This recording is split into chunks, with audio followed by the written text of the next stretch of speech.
Hi hello good morning, welcome back to my channel. ನಾನು ದೀಪಿಕಾ ಗೌಡ. ನಾನಿವತ್ತು ನನ್ನ ವಿಡಿಯೋದಲ್ಲಿ ತೋರಿಸ್ತಾ ಇರುವಂತದ್ದು ಒಂದು ಸೂಪರ್ ಆಗಿರುವಂತಹ ರಂಗೋಲಿ ಹಾಗೂ ಉಳಿದ ಅನ್ನದಲ್ಲಿ ಮಾಡಿರುವಂತಹ ಆಂಬೋಡೆ ಮತ್ತು ಮನೆಯವರಿಗೆಲ್ಲ ಇಷ್ಟ ಆಗುವಂತಹ ಸೂಪರ್ ಆಗಿರುವಂತಹ ನೇರಳೆ ಹಣ್ಣಿನ ಜಾಮೂನು.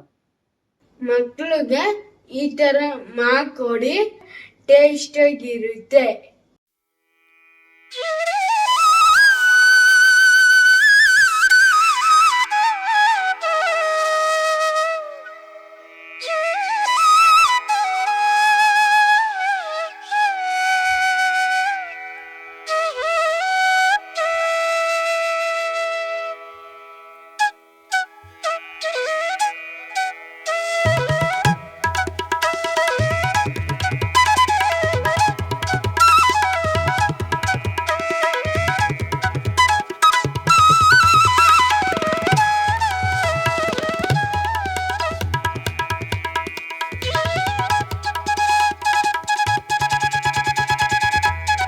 ನಾನಿವತ್ತು ಇದೆರಡನ್ನು ಏನಕ್ಕೆ ಹಿಡಿದಿದ್ದೀನಿ ಅಂತ ಅಂದ್ರೆ ಎರಡರದ್ದು ರೆಸಿಪಿನ ನಾನ್ ನಿಮಗ್ ತೋರಿಸ್ತಾ ಇದ್ದೀನಿ. ನಾನ್ ಇದ್ರಲ್ಲಿ ಒಂದು ಉಳಿದ ಅನ್ನದ ಆಂಬೋಡೆನ ಮಾಡದ ಅಂತ ಅನ್ಕೊಂಡಿದ್ದೀನಿ. ಆಂಬೋಡೆ, ವಡೆ ಏನಾದ್ರೂ ಕರಿಬಹುದು.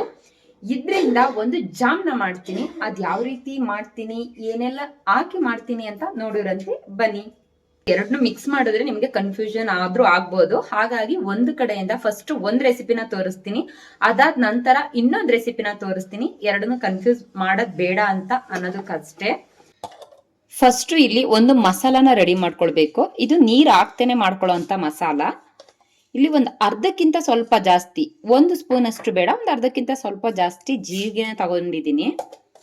ಒಂದು 1/4 ಟೇಬಲ್ ಸ್ಪೂನ್ ಅಷ್ಟು ಕಾಳು ಮೆಣಸು, ಒಂದು 4 ಹಸಿಮೆಣಸಿನಕಾಯಿ, ಒಂದು ಬೆಳ್ಳುಳ್ಳಿ, 1/4 ಇಂಚಷ್ಟು ಶುಂಠಿ. ಇಷ್ಟನ್ನು ನೀರು ಹಾಕೊಳ್ದೇನೆ ರುಬ್ಬೇಕು. ನೋಡಿ, ಅದು ಈ ರೀತಿ ಆಗಿದೆ. ಸ್ವಲ್ಪನೂ ಕೂಡ ನೀರು ಹಾಕೋ ಆಗಿಲ್ಲ. ದೊಡ್ಡದು ಒಂದು ಕಪ್ನಲ್ಲಿ ಉಳಿದಿರೋ ಅಂತ ಅನ್ನನ ತಗೊಳ್ತಾ ಇದ್ದೀನಿ. ಅದನ್ನ ಒಂದ್ಸಲ ನೀಟಾಗಿ ಈ ತರ, ಅದರಲ್ಲಿ ಗಂಟೇನಾದ್ರೂ ಇದ್ರೆ ಅನ್ನನ ಒಡ್ಕೋಬೇಕಾಗುತ್ತೆ. ಒಂದು ಈರುಳ್ಳಿ ಕಟ್ ಮಾಡಿ ಇಟ್ಕೊಂಡಿದ್ದೀನಿ, ಅದನ್ನು ಕೂಡ ಸೇರಿಸ್ಕೊಳ್ತೀನಿ.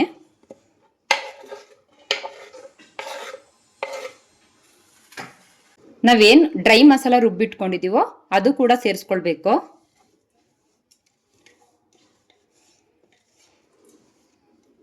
ಅದಕ್ಕೇನೆ ಕಾಯಿ ತುರಿ ಸ್ವಲ್ಪ, ರುಚಿಗೆ ಸ್ವಲ್ಪ ಉಪ್ಪು, ಎಷ್ಟು ಬೇಕೋ ಅಷ್ಟು.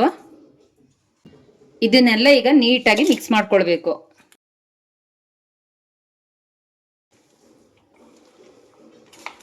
ಇಷ್ಟೆಲ್ಲ ಆದ ನಂತರ ನಾವು ಸ್ವಲ್ಪ ಬೈಂಡಿಂಗ್ಗೋಸ್ಕರ ಕಡಲೆ ಹಿಟ್ಟನ್ನ ಆಡ್ ಮಾಡ್ಕೊಳ್ತಾ ಇದ್ದೀನಿ. ನಮ್ಗೆ ಎಷ್ಟು ಬೇಕೋ ಅಷ್ಟು, ಒಂದು ಹದದ ತಕ್ಕನಾಗಿ. ನಾನಿಲ್ಲಿ 1.5 ಸ್ಪೂನ್ ಅಷ್ಟು ಹಾಕಿದ್ದೀನಿ. ಕಡಲೆ ಹಿಟ್ಟೆ ಇದಕ್ಕೆ ಕ್ರಿಸಿಪಿನೆಸ್ ಕೊಡೋದು.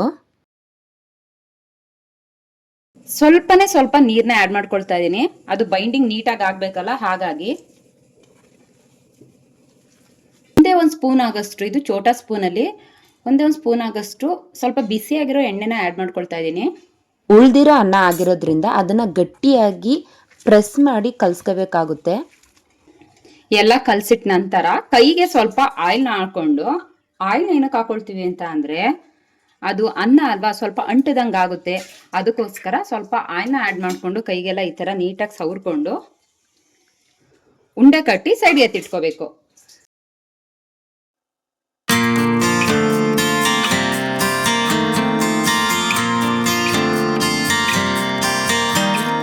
ಉಂಡೆನ ಈ ತರ ಮಾಡ್ಕೊಂಡು ಎಣ್ಣೆ ಒಳಗಡೆ ಬಿಡೋವಂಥದ್ದು. ಎಣ್ಣೆ ಕಾದಿದೆ, ನಾವೇನ್ ರೆಡಿ ಮಾಡಿ ಇಟ್ಕೊಂಡಿದೀವೋ ಅದನ್ನ ಬಿಡೋದಷ್ಟೇ.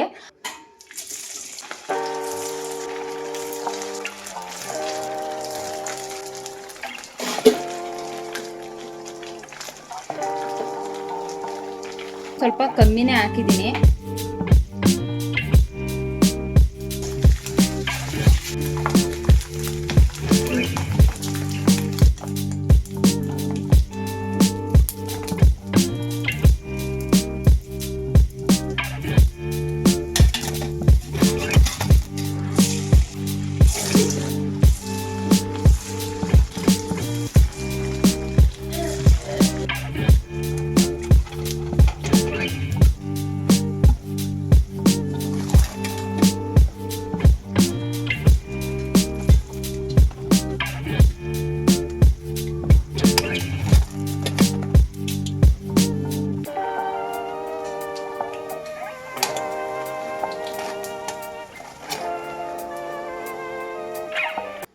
ಇಲ್ಲಿ ವಡೆ ರೆಡಿ ಆಗಿದೆ.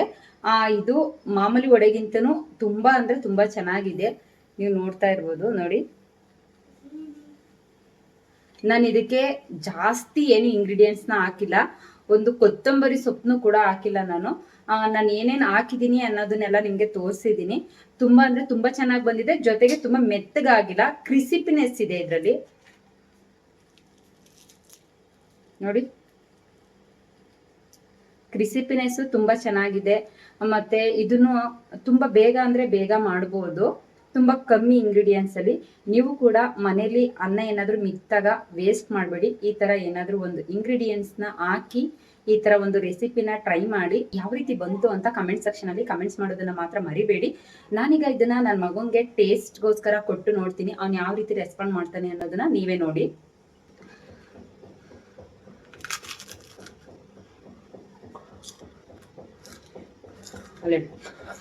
ಸೂಪರ್.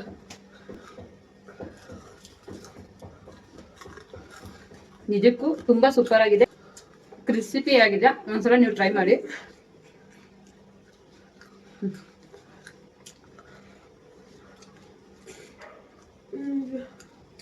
ತಿನ್ನು, ಚೆನ್ನಾಗಿದೆ. ಒಂದ್ಸಲ ಟ್ರೈ ಮಾಡಿ. ನೆಕ್ಸ್ಟ್ ರೆಸಿಪಿ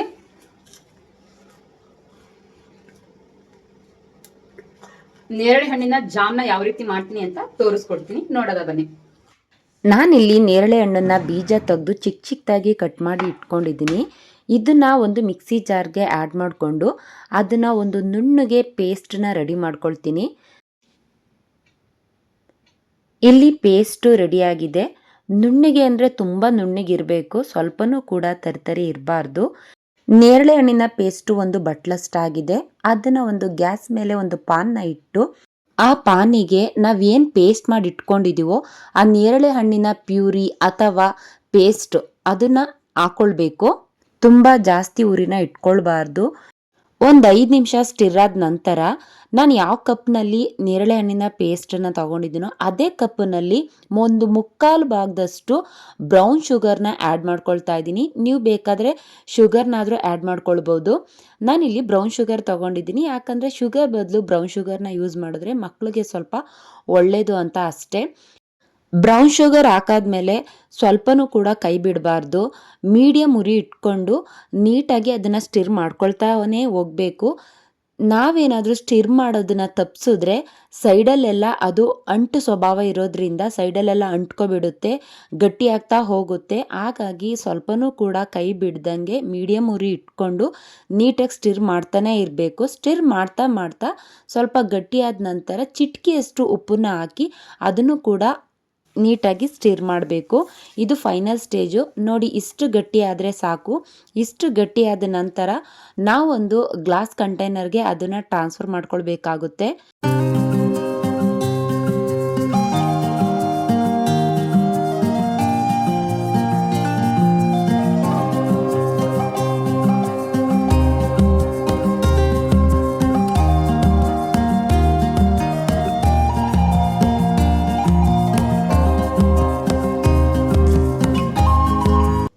ಎಷ್ಟು ಕಲರ್ಫುಲ್ ಆಗಿದೆ ನೋಡಿ.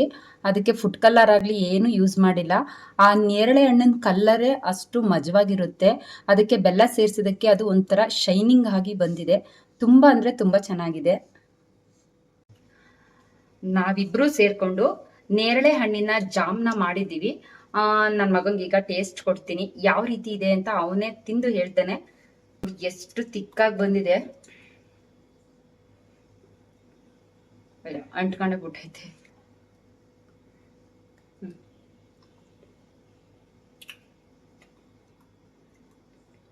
ಸೂಪರ್ ಆಗಿದೆ.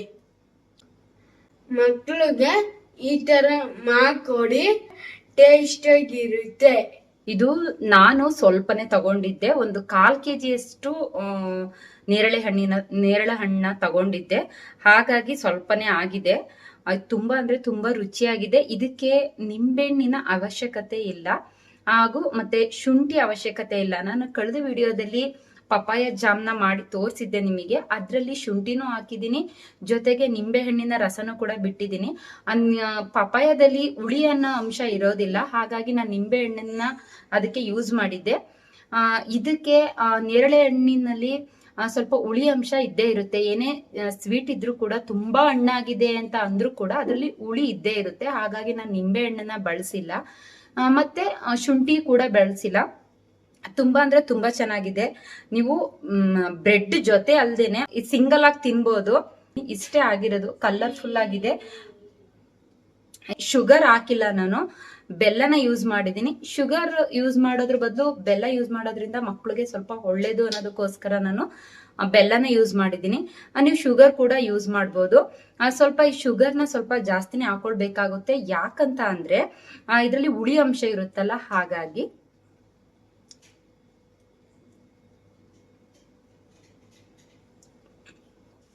ತುಂಬಾ ಅಂದ್ರೆ ತುಂಬಾ ಚೆನ್ನಾಗಿದೆ. ನೀವೊಂದ್ಸಲ ಮನೇಲಿ ಟ್ರೈ ಮಾಡಿ, ಮಕ್ಳಿಗೆ ತುಂಬಾ ಇಷ್ಟ ಆಗುತ್ತೆ. ಹೊರಗಡೆ ಫುಡ್ನ ನಾವು ತಿನ್ಸೋದಕ್ಕಿಂತ ಮನೆ ಫುಡ್ನೇ ಕೊಡೋದ್ರಿಂದ ಮಕ್ಕಳು ಹೆಲ್ತ್ ಕೂಡ ಚೆನ್ನಾಗಿರುತ್ತೆ ಅಂತ ನನ್ನ ಅನಿಸಿಕೆ. ಒಂದ್ಸಲ ಟ್ರೈ ಮಾಡಿ, ಯಾವ ರೀತಿ ಬಂತು ಅಂತ ಕಮೆಂಟ್ ಸೆಕ್ಷನ್ ಅಲ್ಲಿ ಕಮೆಂಟ್ಸ್ ಮಾಡಿ. ನಿಮ್ಗೆ ಇನ್ನೂ ಇದ್ರ ಕ್ವಾಂಟಿಟಿ ಜಾಸ್ತಿ ಬೇಕು ಅಂದ್ರೆ ನಾನು 1/4 kg ತಗೊಂಡಿದ್ದೆ. ನೀವು ಅರ್ಧ kg ಬೇಕಾದ್ರೆ ತಗೊಂಡು ಮಾಡ್ಕೊಳ್ಬಹುದು. 1/4 kg ಇಷ್ಟ ಆಗಿದೆ. ಅರ್ಧ kgಗೆ ಏನಾಗಿದೆಯೋ ಅದ್ರ ಡಬಲ್ ಆಗುತ್ತೆ. ಮತ್ತೆ ಟೇಸ್ಟ್ ಕೂಡ ಇರುತ್ತೆ. ಮನೆಯವರೆಲ್ಲರೂ ಇಷ್ಟಪಟ್ಟು ತಿನ್ಬೋದು. ನನ್ನ ಮಗನೇ ಎಷ್ಟು ಇಷ್ಟಪಟ್ಟು ತಿಂದ ಗೊತ್ತಾ. ತುಂಬಾ ಅಂದ್ರೆ ತುಂಬಾ ಚೆನ್ನಾಗಿದೆ. ನೀವು ಕೂಡ ಮನೆಯಲ್ಲಿ ಮಕ್ಕಳಿಗೆ ಮಾಡ್ಕೊಡಿ. ನೆಕ್ಸ್ಟ್ ಒಂದು ಒಳ್ಳೆ ವಿಡಿಯೋ ಜೊತೆ ನಾನು ನಿಮ್ಮನ್ನ ಭೇಟಿ ಆಗ್ತೀನಿ. ಜೈ ಹಿಂದ್, ಜೈ ಕರ್ನಾಟಕ ಮಾತೆ.